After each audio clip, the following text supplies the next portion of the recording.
કુકરમાં 5 જ મિનિટમાં બની જતું ટેસ્ટમાં બેસ્ટ પૂરી પરોઠા ને ભાત ગમે તેની સાથે ખવાય તેવું વટાણા બટેકાનું શાક બનાવવાની પૂરી રીત વિડીયોમાં બતાવી છે અને શાકમાં રસો અને વટાણા બટેકા અલગ અલગ ના રહે તેની ટિપ્સ પણ આપી છે. તો ચલો ફટાફટ બનાવીએ.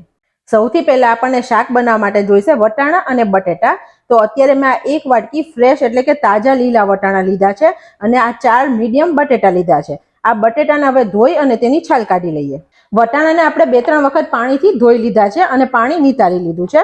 આ માપથી 3 વ્યક્તિ માટે શાક બનશે. હવે આ બટેકાના આપણે કટકા કરી લઈએ. અત્યારે આપણે આ બટેકાના થોડા મોટા કટકા કરીએ છીએ જેથી શાક બને ત્યારે બટેટા એકદમ વધારે મેશ ના થઈ જાય. આ રીતે આપણે બધા બટેટાને સમારી લઈએ. બટેટા શાકમાં ફીકા ન રહે તેની માટે આપણે એક સ્પેશિયલ ટ્રીક કરી. આપણે અત્યારે બટેટાની ઉપર મીઠું નાખીએ છીએ. આ મીઠું એડ કરવાથી તમારા બટેટાનું જ્યારે શાક બનશે ને ફ્રેન્ડ્સ ત્યારે એકદમ ટેસ્ટી બનશે. અત્યારે મેં અડધી થી પોણી ચમચી જેટલું મીઠું એડ કર્યું છે. હવે આને એકવાર આવી રીતે હાથેથી મિક્સ કરી દેવાનું અને આને આપણે 5 મિનિટ માટે એમ જ રહેવા દેવાનું જેથી બટેટા તેનું પાણી છોડશે અને બટેટાની અંદર મીઠાની ખારાશ થોડી આવી જશે. આપણે 2 મીડિયમ ટમેટા, 1 તીખું લીલું મરચું અને 1 ઇંચ આદુના ટુકડાની પેસ્ટ બનાવી લઈએ. આ પેસ્ટને આપણે વાટકીમાં કાઢી લઈએ. ફ્રેન્ડ્સ અત્યારે હું આ શાક કુકરમાં જ બનાવું છું જે એકદમ જલ્દી બની જશે અને સુપર ટેસ્ટી બનશે.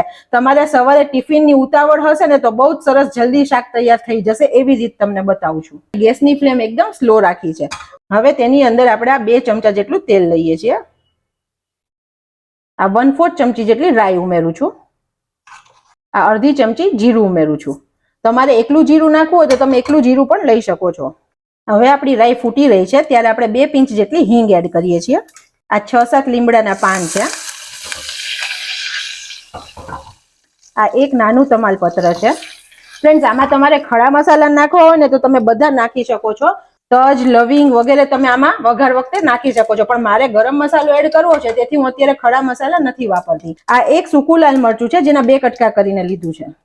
હવે આપણે એક સ્પેશિયલ ટ્રીક જોઈએ. આપણું શાક જ્યારે બને ત્યારે ગ્રેવીમાંથી પાણી ના છોડે અને એકદમ થીક ગ્રેવી બને અને એકદમ સ્વાદિષ્ટ શાક બને એની માટે હું તમને આ રીત કહું છું. આ અડધી ચમચી ચણાનો લોટ છે જેને આપણે વઘારમાં જ એડ કરી દઈએ છીએ અને બહુ જ ધીરા ગેસે આપણે 1 મિનિટ આને રોસ્ટ કરી લઈએ જેથી તેની કાચી ફ્લેવર જતી રહે. લોટ આપણો 1 જ મિનિટમાં શેકાઈ ગયો છે. કલર પણ તેનો ચેન્જ થઈ ગયો છે અને સુગંધ પણ આવે છે. હવે તેની અંદર આપણે આ પ્યોરી નાખી દઈએ જે આપણે ટમેટાની પ્યુરી બનાવી તે એડ કરી. ફ્રેન્ડ્સ ચણાના લોટ નાખવાથી સુગંધ પણ શાકમાં બહુ જ મસ્ત આવે. હવે આપણે આ ગ્રેવીમાં જ મસાલા કરીએ છીએ. આ 1 ચમચી જેટલું લાલ મરચું પાવડર લઉં છું. તમે તીખાશ તમારી રીતે વધારે ઓછી લઈ શકો છો કેમ કે આપણે લીલું મરચું પણ એડ કર્યું છે. આ 1/4 ચમચી હળદર એડ કરું છું. આ 1 ચમચી ધાણા જીરું પાવડર એડ કરું છું. બધું આપણે મિક્સ કરી દઈએ. ફ્રેન્ડ્સ છે ને એકદમ ઈઝી છે. તમારે કોઈ વધારે મસાલા કરવાની ઝંઝટ નથી અને આ શાક પાછું હું ડુંગળી અને લસણ વગર જ બનાવું છું. આપણે બટેટામાં થોડું મીઠું એડ કરેલું છે તો અત્યારે હું અડધી ચમચી જેટલું મીઠું લઉં છું. પછી આપણે ચાખીને પાછળથી ઉમેરી શકીએ છીએ. એને પણ આપણે મિક્સ કરી દઈએ. હવે આપણા મસાલા પ્રોપર સતળાય અને સતળાતી વખતે બળી ના જાય તેની માટે 2 ચમચી જેટલું પાણી એડ કરીએ છીએ જેથી મસાલા બરોબર પ્રોપર કુક થાય. મસાલા ફ્રેન્ડ જેટલા સારા સતળાશે ને એટલું શાક સરસ બનશે. મસાલા કાચા હશે ને આપણે પાણી ને બધું નાખી દઈશું ને તો આપણો શાકનો સ્વાદ સરસ નહીં લાગે. તો આપણે મસાલા હંમેશા આવી રીતે પ્રોપર સાતળવાના. ફ્રેન્ડ્સ આવી ટ્રેડિશનલ રેસિપીઝ જો તમને પસંદ આવતી હોય તો મારી ચેનલ રૂપલ્સ ટેસ્ટી ટ્રીટને જરૂર સબસ્ક્રાઇબ કરજો અને બાજુમાં રહેલા બેલ આઇકન પર ક્લિક કરજો જેથી મારી નવી રેસિપીઝ તમને તરત મળે.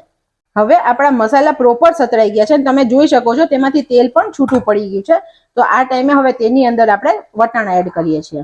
વટાણાને પણ આપણે સરખી રીતે મસાલામાં કોટ કરી દેવાના છે. હવે આપણે આ જે બટેટા મીઠામાં ચોળીને રાખ્યા તેને આવી રીતે હાથમાં જ લઈને એડ કરવાના કારણ કે નીચે ફ્રેન્ડ્સ મીઠાવાળું પાણી હશે. તમે જો તે લેશો ને તો શાક બહુ ખારું થઈ જશે. તો આપણે બટેટા હંમેશા આવી રીતે નિતારીને લઈશું. તેનું પાણી અંદર નહીં જવા દઈએ. જો આ આટલું પાણી આપણા બટેટાએ છોડ્યું છે પણ આ પાણી આપણે એડ નથી કરવાનું કારણ કે બહુ જ ખારું પાણી હોય. હવે આપણે બટેટા અને વટાણાને પૂરા મસાલા સાથે સાતળવાના છે. હવે શાકને વધારે સારો સ્વાદ દેવા માટે અડધી ચમચી જેટલો ગરમ મસાલો એડ કરું છું. અત્યારે મેં ગરમ મસાલો એડ કર્યો છે. જો તમે ખડા મસાલા વઘારમાં નાખો તો પછી ગરમ મસાલો એડ કરવાની જરૂર નથી કારણ કે તેમાં તજ, લવિંગ બધાનો સ્વાદ આવી જશે. આ એકદમ નાની ચમચી જેટલો આમચૂર પાવડર એડ કરું છું. ફ્રેન્ડ્સ તમે આમચૂરની જગ્યાએ લીંબુ પણ એડ કરી શકો છો કારણ કે આપણે થોડું ખટ મીઠું શાક બનાવીએ છીએ એટલા માટે. હવે આ શાકમાં આપણે ખટાશ નાખી છે તો ગળપણ પણ હું નાખીશ. જો તમને ના ભાવતું હોય તો તમે આને સ્કીપ કરી દેજો. અત્યારે મેં 1 ચમચી જેટલો ગોળ લીધો છે. ફ્રેન્ડ્સ, ગુજરાતી શાક હોય છે ને તે હંમેશા ગળપણ અને ખટાશ વાળા હોય છે. તો અત્યારે આપણે એકદમ ટ્રેડિશનલી શાક બનાવીએ છીએ, તેથી મેં આ બંને એડ કર્યા છે. હવે તમે જોઈ શકો છો આપણા બટેટા અને વટાણા પૂરા મસાલા સાથે મિક્સ થઈ ગયા છે. તો હવે આપણે પાણી એડ કરીએ. અત્યારે હું 1.5 વાટકી જેટલું પાણી નાખું છું, કારણ કે આમાં આપણે ચણાનો લોટ પણ ઉમેર્યો છે, તેથી તે પણ પાણી થોડું શોષે. ફ્રેન્ડ્સ, દેખાય છે ને અત્યારે જ કેટલો સરસ શાકનો કલર આવ્યો છે ને સુગંધ તો અત્યારે રસોડામાં એકદમ મસ્ત આવી રહી છે. આ ટાઈમે ફ્રેન્ડ્સ તમારે શાક ચાખી પણ જોવાનું. તમને મીઠું અથવા તો તીખાશ પ્લસ કરવી હોય તો તમે પ્લસ પણ કરી શકો છો. કુકરના ઢાંકણામાં રીંગ લગાડી દીધી છે અને ઢાંકણું આપણે બંધ કરીએ છીએ. વિસલ લગાવી દઈએ અને આપણે 3 વિસલ કરીએ છીએ અને અત્યારે મીડિયમ ગેસની ફ્લેમ છે. ફ્રેન્ડ્સ, તમારી પાસે સવારે થોડોક પણ ટાઈમ હોય અને તમારે આમાં સીટી ના મારવી હોય તો આ ઢાંકણું તમારે થોડું ખુલ્લું રાખવાનું અને એને એમને ચડવા દેવાનું, તો પણ શાક સરસ ચડી જશે 5 થી 7 મિનિટમાં. પણ આ એકદમ જલ્દી અને સરળ રસ્તો છે. હવે આપણું કુકર ઠંડુ થઈ ગયું છે. આપણે સીટી કાઢીને ચેક કરી લઈએ. વાવ ફ્રેન્ડ્સ, કેટલું મસ્ત શાક બન્યું છે. તેલ પણ વ્યવસ્થિત રીતે ઉપર આવી ગયું છે. હવે તમારું શાક રેડી છે કે નહીં તે ચેક કરવા માટે આ કોઈ પણ આવું સાઈડમાં બટેટું લઈ અને તેને આપણે ચમચાથી આવી રીતે દબાવવાનું. તે સરસ રીતે જો આવી રીતે મેશ થઈ જાય તો તમારું શાક અત્યારે પ્રોપર છે.